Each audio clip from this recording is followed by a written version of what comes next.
శ్రీ గురుభ్యో నమః. శ్రీమాత్రే నమః. మా భక్తి టీవీని ప్రోత్సహిస్తున్నటువంటి మా ప్రేక్షకులందరికీ ధన్యవాదాలు తెలియజేస్తూ 15 జూన్ 2025 నుంచి 21 జూన్ 2025 వరకు గల కాలానికి రాశి ఫలితాలు తెలియచెప్పుకుందాము. ముందుగా గ్రహస్థితులు: మేషంలో శుక్రుడు, వృషభంలో రవి గారు, బుధ గురులు ఇద్దరు మిథున రాశిలో, కుజ కేతువులిద్దరూ సింహరాశిలో, చంద్రుడు మకర రాశిలో, రాహు కుంభరాశిలో, శనిగారు వచ్చేసి మీనరాశిలో.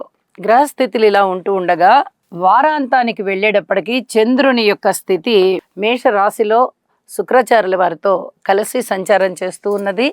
అలాగే రవి గారు వచ్చేసి మిథున రాశిలోకి వచ్చి ఉన్నారు. ఈ రెండు గ్రహాల యొక్క స్థితులు మారి ఉన్నాయి.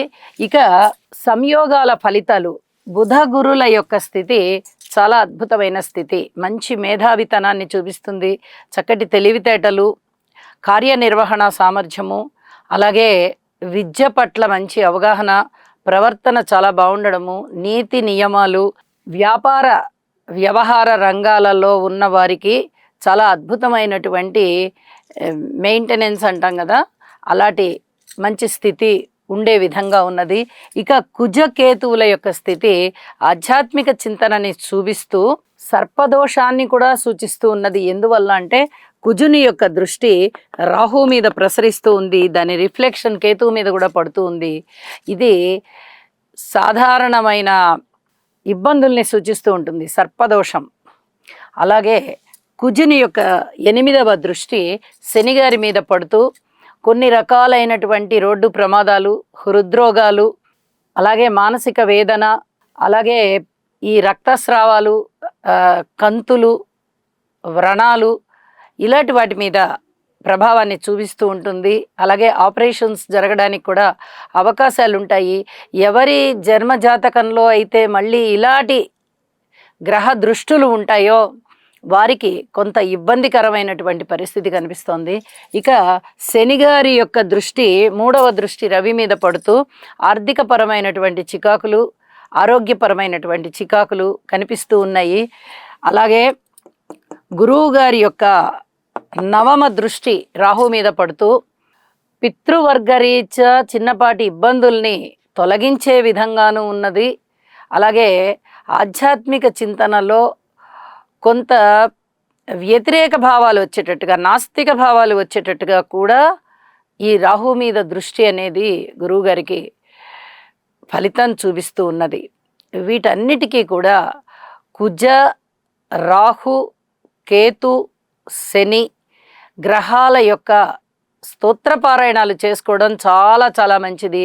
అలాగే ప్రయాణాల విషయంలో కానీ, ఆరోగ్య విషయంలో కానీ, దైవభక్తి విషయంలో కానీ జాగ్రత్తగా ఉండాలి అని చెప్పి సూచిస్తూ ఉన్నది.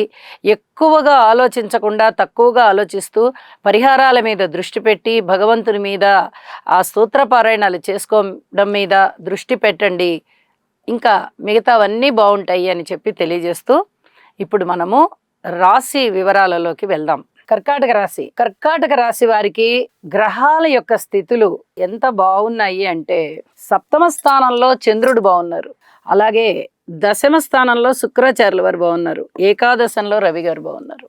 3 గ్రహాల యొక్క అనుకూలత చాలా చాలా బాగుంది. ఇది చాలా చెప్పదగినటువంటి సూచన. అయితే వీరికి కుటుంబం విషయంలో కొన్ని రకాలైనటువంటి జాగ్రత్తలు తీసుకోవాల్సిన పరిస్థితి కనిపిస్తోంది. ఇక ఆరోగ్య విషయం బాగుంది. అన్నదమ్ముల సహాయ సహకారాల విషయంలో ఎక్కువ మీరు ఏమీ కూడా ఆశించవద్దు, ఇది చెప్పదగినటువంటి సూచన.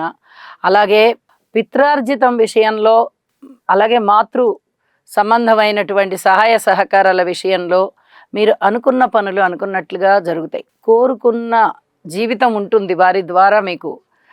అలాగే సంతాన రీత్యా బాగుంది, వివాహం రీత్యా బాగుంది, వైవాహిక జీవితం కూడా చాలా బాగుంది. ఉన్నట్టుగా ఉండి అదృష్టం వరించిందా అన్నట్టుగా ఏదైనా ధనము అకస్మాత్తుగా వచ్చేటటువంటి పరిస్థితి కనిపిస్తుంది. అలాగే పితృ సంబంధమైనటువంటి వర్గము వారికి కొంచెం శారీరక శ్రమ పెరిగేటటువంటి పరిస్థితి కనిపిస్తోంది. ఉద్యోగ జీవితంలో చాలా ఆడుతూ పాడుతూ చేస్తారు. కళలలో ఉన్నవారికి, కళలకి సంబంధించి ఉన్నవారికి, కళాకారులకి, కళా పోషకులకి, కళారాధకులకి చాలా అత్యద్భుతమైన కాలం అని చెప్పచ్చు. చాలా చాలా బాగుంది. వారాంతంలో అయితే ఇంకా అధికమైనటువంటి ఫలం కనిపిస్తూ ఉన్నది. అలాగే ఊహించని విధంగా లాభాలున్నాయి. శుభకార్యాల పట్ల ఎక్కువగా ధనాన్ని ఖర్చు పెడతారు. యజ్ఞయాగాలలో పాల్గొంటారు. దైవీ సంబంధమైనటువంటి సంపదను పెంచుకుంటారు. అంటే ఆధ్యాత్మిక చింతనలో మీ యొక్క సాధన ఇంకా ఇంకా బాగుంటుంది అని చెప్పి తెలియచేస్తూ ఉన్నాను. కార్మికులు, కర్షకులు, నేత పనివారు, చేతి వృత్తుల వారు ఇత్యాది వారందరికీ కాస్త శారీరక శ్రమ పెరుగుతూ ఉంది. అయినప్పటికీ కూడా తృప్తిగానే ఉంటారు వారు. అలాగే స్త్రీల విషయంలో చాలా బాగుంది. చక్కగా వాళ్ళు సంతృప్తికరమైన జీవితంతో ఉన్నారు. విద్యార్థులు కూడా చాలా బాగున్నారు విద్య విషయంలో. అలాగే వ్యవసాయదారులకి కూడా అనుకున్న పనులు అనుకున్నట్లుగా అవుతూ ఉన్నాయి. ఇది కూడా చాలా చాలా సంతృప్తికరంగా ఉంటుంది కర్కాటక రాశి వారికి. ఇక వారాంతంలోకి వచ్చేటప్పటికి బుధుని యొక్క స్థితి, రవి గారి యొక్క స్థితి వ్యయస్థానంలో ఉంటూ ఉన్న కారణం చేత మంచి పేరు ప్రఖ్యాతులు వస్తాయి. కానీ ధనము విషయంలో మటుకు కొంచెం ఎక్కువగా ఖర్చు అయ్యేటటువంటి పరిస్థితి కనిపిస్తోంది. ఇది జాగ్రత్తగా ఉండాలి అని చెప్పదగ్గ సూచన. అలాగే కుజుని యొక్క స్తోత్రాలు, రాహు గారి యొక్క స్తోత్రాలు, శని గారి యొక్క స్తోత్రాలు తప్పనిసరిగా పఠించండి. మరింత మెరుగైన ఫలితాలు పొందడానికి అవకాశం ఉంది అని చెప్పి తెలియజేస్తూ, ఇక్కడ కుజకేతువుల యొక్క స్థితి ద్వితీయ స్థానంలో ఏర్పడి ఉంది. ఇది కొంచెం చెప్పదగినటువంటి సూచన. ఎప్పుడైతే కుటుంబ స్థానంలో ఈ కుజుడు కానీ, కేతువు కానీ, రాహువు కానీ, శని కానీ ఇలాంటి వాళ్ళు ఉన్నారో మనకి కొంచెం ఆదాయపరంగా అప్ అండ్ డౌన్స్ ఉంటాయి అని చెప్పి తెలియజెప్పడం జరుగుతోంది. అలాగే కుజకేతువుల యొక్క సంయోగం చెందుతూ ఇక్కడ వాళ్ళిద్దరూ రాహు గారి మీద దృష్టి పెడుతున్నారు కుజుడు, అలాగే శని గారి మీద దృష్టి పెడుతున్నారు. ఇది కొంచెం చెప్పదగినటువంటి జాగ్రత్తలు ఎక్కువగా తీసుకోవాల్సినటువంటి అంశంగా తెలియజేస్తూ ఉన్నాను. ఏదైనా ఆరోగ్యానికి సంబంధించి కొంచెం అనారోగ్యమైనటువంటి ఫలితాలు ఎక్కువగా వచ్చేదానికి అవకాశం ఉన్న గ్రహస్థితులు అనమాట. శనిగారి దృష్టి రవి మీద కానీ, కుజుడి దృష్టి రాహు మీద కానీ ఉండేటటువంటిది. ఇక్కడ చూస్తేనేమో వ్యయస్థానంలో బుధుడు ఉన్నారు, గురువు కూడా ఉన్నారు. అయితే శుభకార్యాల మీద ఎక్కువ ఖర్చు పెట్టేది గురువు అవుతూ ఉండగా మామూలు ఖర్చులన్నీ కూడా బుధుడికి సంబంధం. వారాంతంలోకి వచ్చేటప్పటికి రవి గారు కూడా వచ్చారు, కొంచెం ఖర్చులు ఎక్కువగా అవుతున్నాయి. ఆరోగ్యానికి సంబంధించి కూడా అయ్యేటటువంటి అవకాశాలు ఉన్నాయి కాబట్టి ప్రత్యేక శ్రద్ధ తీసుకోవాల్సిందిగా సూచన చేస్తూ ఉన్నాను. శుభం. రవిగ్రహ అనుకూలత కొరకు జపాకుసుమ సంకాశం కాశ్యపేయం మహాద్యుతిం తమోరిం సర్వపాపఘ్నం ప్రణతోస్మి దివాకరం. ఓం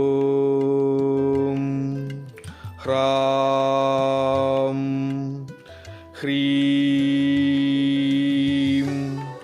హ్రౌం సహ సూర్యాయ నమః.